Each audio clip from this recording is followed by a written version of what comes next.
Good morning, afternoon, evening, friends and family, loved ones. This is your friend Kelly, and I know some of you, I think, enjoy seeing what I pick and choose or what Brian picks and chooses to put on our knives for lanyards. And this is another one of those. This is for Brian, and this is the Kizer Whiskey Jack that he got. And as you can see, it's got like the black micarta with that blue tannish inlay colors. And he picked this bead, which is a kind of like a flame titanium with the blues and stuff. I think the colors match really well. He did good with that. And then a new paracord color that I got in that works pretty good with it also. I think he did good choosing what he wanted on it. Let's put it that way. So I thought I would show you what he got and what he's getting on it and show me putting it on. Yes, I use scissors to cut the paracord with. The paracord is much easier to cut with scissors, especially with as much paracord as I cut. All my knives would be dull if I used them all the time. Just saying. And like I said, I always have a tendency to kind of go overboard when I'm doing the lanyards, so that way I have extra left over to maybe make a couple zipper pulls or something like that, instead of just wasting. Because when I do the diamond knot, I need extra length to do it with. It just makes it easier to tie the diamond knot. And a member of the community gave me this, and I swapped out and bought a butane insert for it, because I do a lot of butane. I literally buy the butane fuel by the case.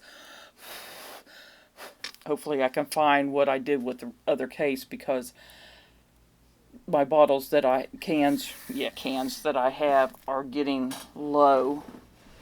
Let's see here. Big cans is what I normally buy. So, like I said, hopefully, I think I put it in the front bedroom. But feed it through the hole. Make sure it matches. I did 6 feet is what I cut here. And honestly, you don't need that much, especially depending on how you're going to tie your knot and whether or not you end it in a diamond knot. Like I said, I leave an inordinate extra amount so I have leftovers to do zipper pulls or bracelets or whatever. But you take the left cord over the right and behind, so it kind of has a loop. Then take this cord under and over and through the loop, so it looks like that, and then tighten it up. Now, since this actually isn't, let's see here, do I have one that's handy?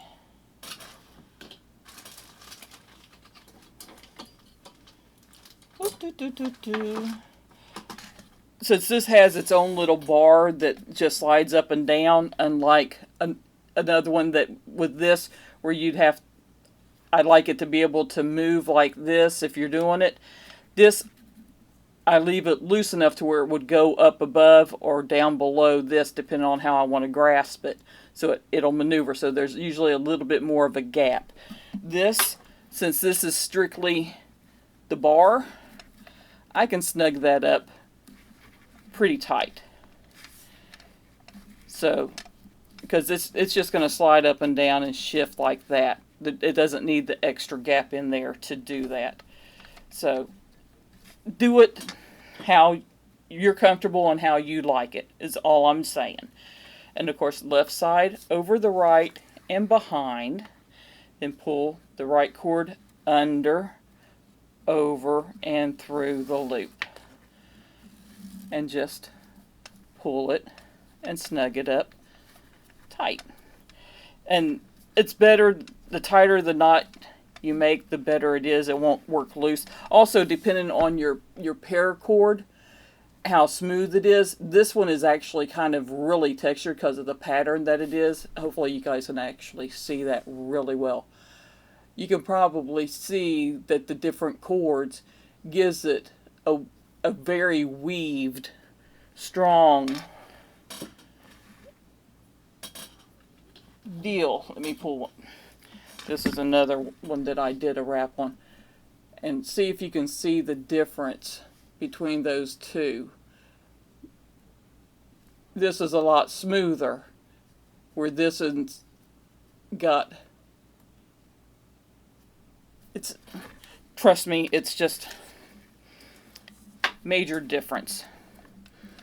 But what I do, now see, for me, I probably do a 3, then the bead, but for Brian, I'll do probably 4 or 5 knots on here. Probably 5. I'll see how it feels in my hand and then go from that. I may pause you and double check with him just to make sure, since I'm making it, and he's home. I will usually double check to see, because every now and then he surprises me and says, can you throw an extra knot on there because of whatever reason? So it does happen. But, I mean, lanyards are not hard to do. But then again, like my monkey's fist, I don't really consider them hard to do. You just got to take your time and work with good paracord. Because those, you got to make sure that everything lays right. Because if it doesn't, if something gets twisted in there, or God forbid you get cheap paracord, and the inner strands that is in the paracord, sometimes will get knotted up. And it even happens with the good stuff. I mean, I have to be honest here. It has happened with USA made stuff that I've bought. Very infrequently, but it has happened. It makes stuff with the monkey's fist on going around the ball portion. It really needs to lay properly. If it doesn't, it won't work.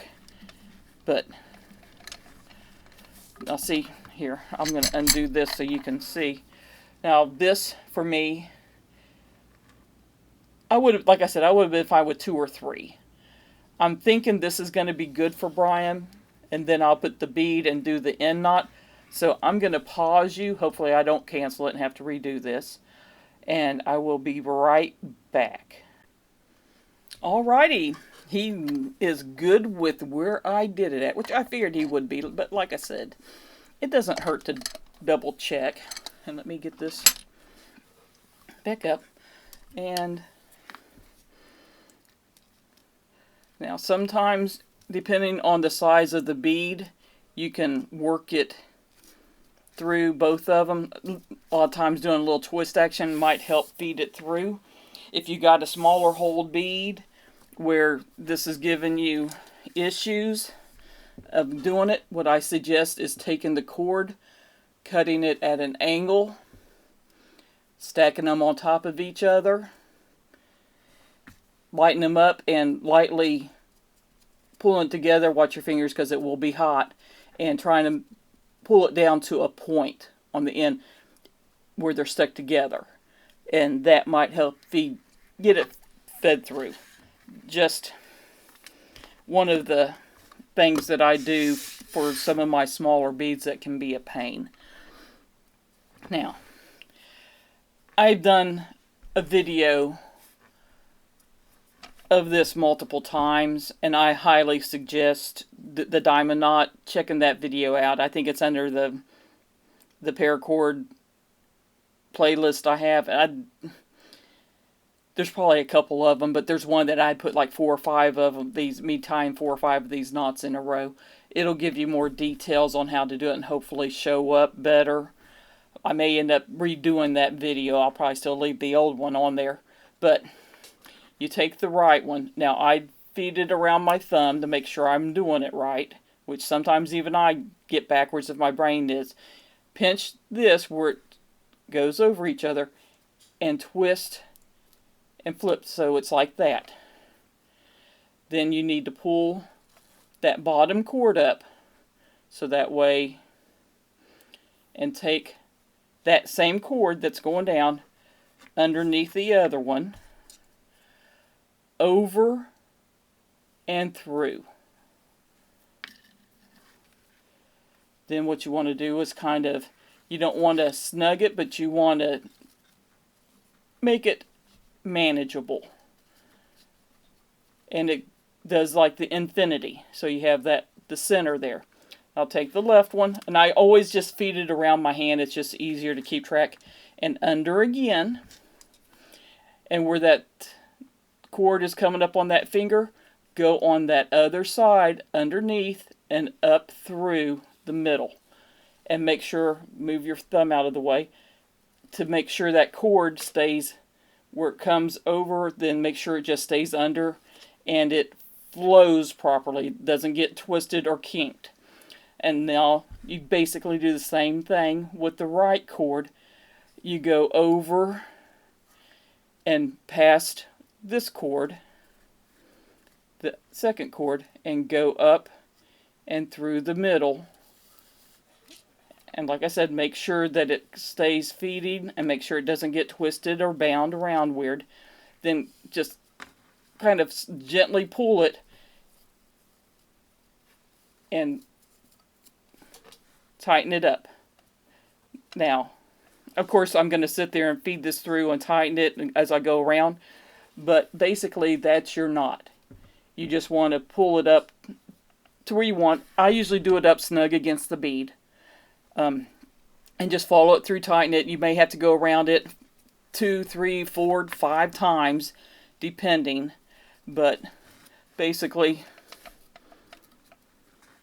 I usually do it at least twice, because I get it up to where it's close to it, and then I finish snugging it up the rest of the way. And it's one of those things, as you do these knots, you'll figure out where they feed through over time. It's just getting used to it. Nothing special. It's just follow it around and snug it up as you go. And I hold the thing as I'm pulling the cord just to make sure it keeps its shape. Because if you sit there and just start yanking on it, it'll come undone and it'll get twisted weird, and then the knot won't be right again. It don't take much to mess the knots up when you do that. I can't tell you how many times over the years I've had to redo them. Occasionally I still do. But see, this is basically done. But like I said, I'll finish snugging everything up to make it get more perfect, or as perfect as I can get. But that's the lanyard, and then I usually cut it with roughly 1 inch of danglies, and I singe the ends to make a nice little ball on the end. And do I have one handy that I've actually put a lanyard on for myself? I must have them all somewhere else. I do. But it's basically singed on the end, but it's usually I make it to where it's more rounded than that is, because I think the rounded portion looks better when I'm sitting there singeing them. Just because I'm cutting and making stuff, I don't really worry about it that much. But this is where I usually don't have it in there anymore, because I'll put it back in the sheath and safety. Just if you're doing stuff, make sure you protect. This I could have left in the sheath and put it in the vise, but it's habit for me to just do the blade alone. But I'll finish snugging this up, and that will be that for Brian. So tell me what you think. I think he did pretty good picking out what he wanted on that. But you guys have a wonderful day. Excuse me. Many hugs, many kisses, much love. Your friend Kelly. Bye-bye.